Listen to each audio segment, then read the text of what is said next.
മധ്യപ്രദേശിൽ 11,000 ലിറ്റർ പാല് നദിയിൽ ഒഴുക്കി. നർമ്മദാ നദിയെ പൂജിക്കാൻ വേണ്ടിയിട്ടാണ് ഇവർ ചെയ്തതെന്നാണ് പറയുന്നത്. എന്തെല്ലാം കാണണം!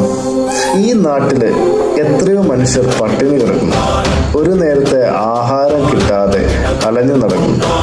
ആ സമയത്താണ് 11,000 ലിറ്റർ പാല് ഇവരൊഴുക്കിക്കളഞ്ഞത്. ഈ പുഴയെ ആശ്രയിച്ചില്ലെങ്കിൽ നദിയെ ആശ്രയിച്ച് എത്ര ആളുകൾ ജീവിക്കുന്നുണ്ടാവും. ഇവരൊരു തരത്തിൽ പുഴയെ മലിനമാക്കുമല്ലേ പാൽ ഒഴുക്കിക്കളഞ്ഞുകൊണ്ട്. നിങ്ങൾ ഈ വീഡിയോ ഒന്ന് കണ്ടോ.